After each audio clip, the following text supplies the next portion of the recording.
Doctor Sudhir, जैसा अभी जिक्र किया ओम सैनी सर ने भी, यात्रा पहले वाली भी आप लोगों ने देखी है और एक यात्रा जिसका जिक्र अभी यहाँ पर आ रहा है। हालांकि इसमें कहा यह भी गया है कि यात्रा पूरी हो जाने के बाद ये जो यात्रा है वो करीब 51 लाख रुपए का दान भी देगी। और कुछ उसी तरीके से उसी अंदाज में राय साहब ने जो है वो तमाम उद्योगपतियों के भी नाम गिनवाए कि इनको इनको इनको इनको इनवाइट किया गया है। तो एक तो आर्थिक पक्ष समझा जा सकता है, लेकिन सर ये जो दो बड़े नेताओं जिनका हमने जिक्र किया, इसके पहले मैं एक चीज और याद दिलाता हूँ। जब राम मंदिर की नींव रखी जा रही थी उस समय कल्याण सिंह जिंदा थे, जब कल्याण सिंह की बड़ी छटपटाहट थी कि वहां पर वो आए, और इसके लिए कई बार बातचीत भी हुई। खुद चंपक राय साहब बता चुके हैं कि किस तरीके से फिर उनके लड़के से बात की गई और कैसे ये कहा गया कि हाँ आप आएंगे आएंगे, और अंतिम समय पे उनको जो है वो मना कर दिया गया। तो खैर इस बार वो चीज नहीं हो रही है, पहले से ही मना कर दिया जा रहा है लाल कृष्ण आडवाणी और मुरली मनोहर जोशी सरी के नेताओं को।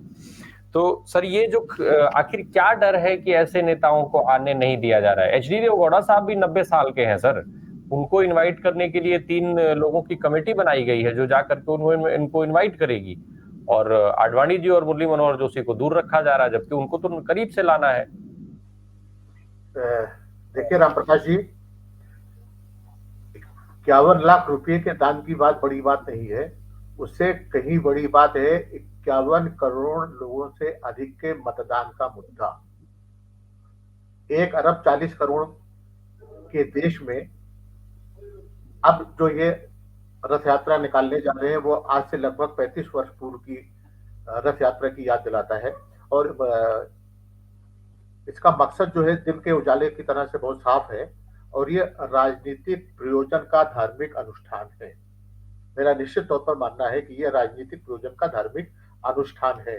भारतीय जनता पार्टी को सत्ता रथ यात्रा के उपक्रम की कोख से मिली है, और अगर वो राम रसायन और राम मंदिर और हिंदू मुस्लिम का मुद्दा नहीं उठाती तो उसके सामने पुनर्मूषकोद्भव फिर से चूहे की तरह हो जाने का खतरा मंडरा रहा था।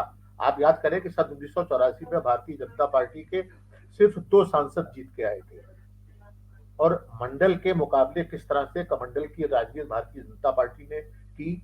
आपने कई लोगों के नाम लिए, मुरली मनोहर जोशी का नाम लिया, लाल कृष्ण आडवाणी का नाम लिया, मैं 2 नाम और लेना चाहूंगा, एक प्रमोद महाजन का और एक गोविंदाचार्य का। गोविंदाचार्य भारतीय जनता पार्टी के थिंक टैंक हुआ करते थे और प्रमोद महाजन महामंत्री हुआ करते थे, और भारतीय जनता पार्टी को लॉन्ग टर्म पॉलिटिक्स के तहत विभिन्न दलों से जोड़ने के अलावा कॉर्पोरेट वर्ल्ड से जोड़ने का काम प्रमोद महाजन ने किया था। तो प्रमोद महाजन और गोविंदाचार्य दोनों की रथ यात्रा में नेपथ्य में और परोक्ष और प्रत्यक्ष दोनों तरह से बड़ी महत्वपूर्ण भूमिका थी। प्रमोद महाजन हमारे बीच नहीं है, अटल बिहारी वाजपेयी हमारे बीच नहीं है, कई अन्य नेता हमारे बीच नहीं है आज की तारीख में, लेकिन गोविंदाचार्य हमारे बीच में है। और आप गौर कीजिए कि अभी तक गोविंदाचार्य का कोई बयान नहीं आया है। और आपने जिस चंपत राय का उल्लेख किया, तो एक बहुत बोलचाल में होता है हिज मास्टर्स वॉइस, तो ये चंपत राय जो कुछ भी कह रहे हैं वो चंपत राय नहीं कह रहे हैं, जितनी चाबी भरी राम ने उतना चला खिलौना। तो ये जो कोई चाबी उनके पीछे से भरी जा रही है और उनके जो सुर निकल रहे हैं, हम उसको कोट कर रहे हैं, उसको उद्धृत कर रहे हैं। तो जिस पार्टी को सत्ता ही कमंडल की कोख से मिली हो, रथ यात्रा के जरिए जिसने पूरे देश में धार्मिक उन्माद पैदा किया हो और उसके सहारे वह सत्ता में आई हो, तो आप जिसको कहते हैं कि चिड़िया की आंख का निशाना, पेड़ पर बैठी हुई चिड़िया की आंख का निशाना मई में होने जा रहा लोकसभा का चुनाव है, और इस पर मोदी और शाह, आरएसएस और भारतीय जनता पार्टी की नजर है। यह धार्मिक यात्रा उसी का उपक्रम है, इसमें कहीं कोई दो राय नहीं है, कहीं कोई लुकाछिपी नहीं है।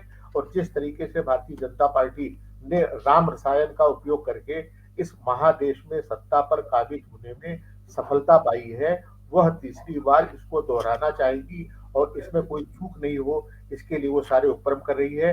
आडवाणी अगर आते हैं, मुरली मनोहर अगर आते हैं, गोविंदाचार्य अगर बयान देते हैं, तो कहीं ना कहीं सारी मिठास में खटाई पड़ेगी, और उस खटाई से बचना चाहते हैं। वो नहीं चाहते हैं कि आडवाणी या मुरली मनोहर जोशी आकर्षण का केंद्र बिंदु बने, उनकी तरफ से कोई बयान आए, और जो सारा जोर, सारा आकर्षण, सारी जो नाभिकीयता है वो मोदी से हटकर कहीं और शिफ्ट हो। सारा उपक्रम मुझे लगता है इसी का है। राम प्रकाश जी। डॉक्टर सुधीर, ये अभी मैंने एच डी देवगौड़ा का जिक्र किया था, पूर्व प्रधानमंत्री, उनके लिए जो कमेटी का मैंने बात कही थी, क्या जिस तरीके से अभी दक्षिण में परिणाम आए, पहले कर्नाटक आया, फिर उसके बाद अभी तेलंगाना का जो जिस तरीके से हाल हुआ भारतीय जनता पार्टी का, तो क्या इसलिए इस लिहाज से भी एचडी देवगौड़ा को साधने की कोशिश हो रही है कि इसी बहाने कम से कम दक्षिण में एक संदेश जाएगा, क्योंकि रजनीकांत की बात हो रही है, एचडी देवगौड़ा की बात हो रही है, कुछ और भी खिलाड़ियों और इस तरीके के नामों की बात हो रही है कि इन सबको इन्वाइट किया जाएगा, जबकि यहाँ जो उनके पार्टी के मेन कर्णधार लोग थे जो जिन्होंने इसका नेतृत्व किया था इस आंदोलन का, उन सबको किनारे कर दिया जा रहा है। तो क्या मेन मुद्दा जो है वो दक्षिण साधने का है? देखिए राम प्रकाश जी, मैंने पहले कहा यह राजनीतिक प्रयोजन का धार्मिक अनुष्ठान है। इनका लक्ष्य या दूर बैठी चिड़िया इनके लिए सन 2024 में मई का लोकसभा का चुनाव है। सवाल सिर्फ देवगौड़ा को साधने का नहीं है, उन तमाम लोगों को साधने का है जिनका इस्तेमाल करके भारतीय जनता पार्टी सन 2024 के चुनाव में 272 का जादुई आंकड़ा हासिल कर सकती है। अगर आप देवगौड़ा को बुला सकते हैं तो उम्र का तकाजा देकर आपको मुरली मनोहर जोशी या आडवाणी को बुलाने में क्या तकलीफ है? आपको नीतीश कुमार या ममता बनर्जी या स्टालिन को या दक्षिण भारत के अन्य नेताओं को बुलाने में क्या दिक्कत है? राम सिर्फ उत्तर प्रदेश या अयोध्या की नहीं है। राम का आलम्बन आप एक मूर्ति में कर सकते हैं, लेकिन राम तो केवटों के भी हैं, शबरी के भी हैं, तुलसीदास के भी हैं, कबीर के भी हैं, और उन तमाम भक्तों के हैं जो राम में आस्था रखते हैं या राम को मर्यादा पुरुषोत्तम मानते हैं।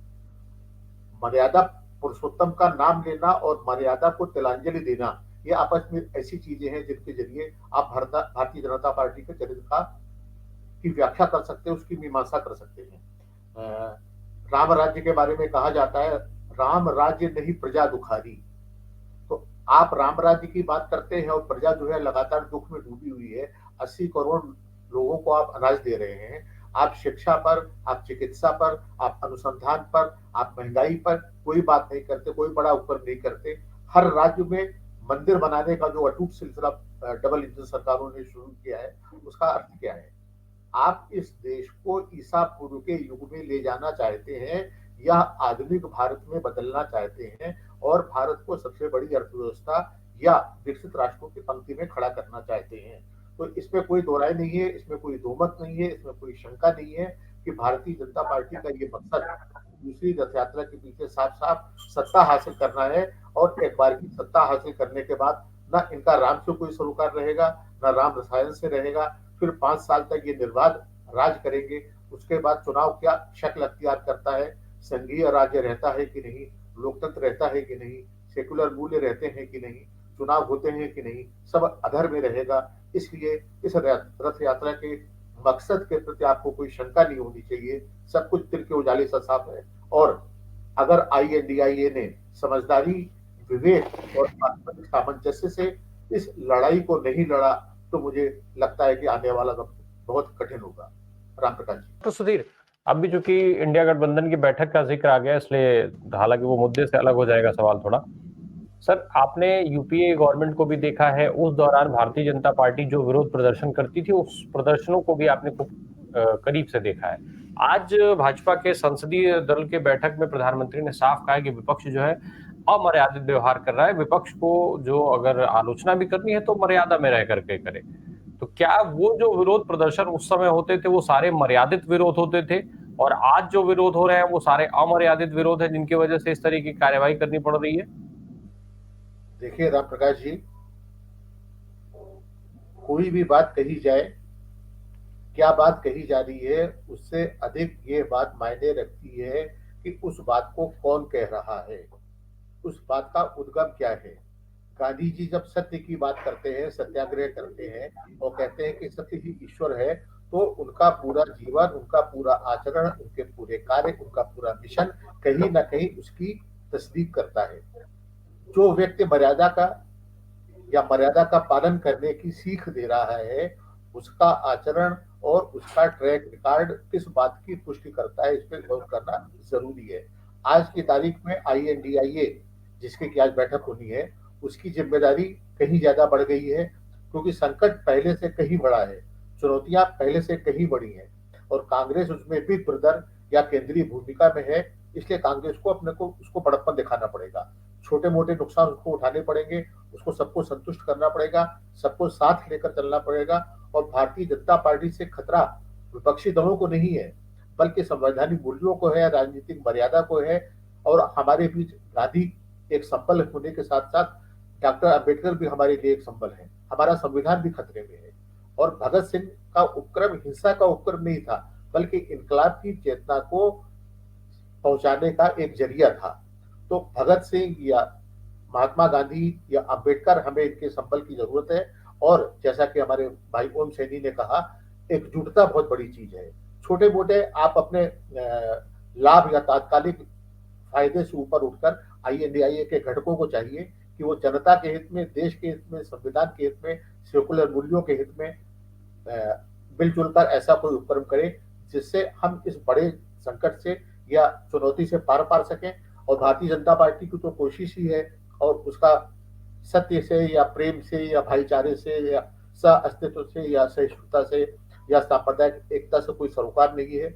वो हमें ईसा पूर्व के युग में ले जाना चाहती है और जिस तरीके से वो सारी राजनीतिक लड़ाई और चुनाव को धर्म युद्ध का रूप दे रही है और अपने सम्मुख खड़े हुए बैरियों को कहीं ना कहीं धर्म या देशद्रोही करार दे रही है, उससे साफ है कि उनकी नीयत क्या है। और ये भरमाने की या लोगों को गुमराह करने की जो लगातार चेष्टा बयानों के जरिए, उपक्रमों के जरिए हो रही है, उससे ये साफ है। और यह रथ यात्रा भी उनके एक लंबे अभियान का हिस्सा है, जिसका मकसद अपनी सत्ता को येन केन प्रकार साम दाम दंडभेद से बनाए रखने की कोशिश है और इसे इसी परिप्रेक्ष्य या इसी संदर्भों में देखा जाना चाहिए।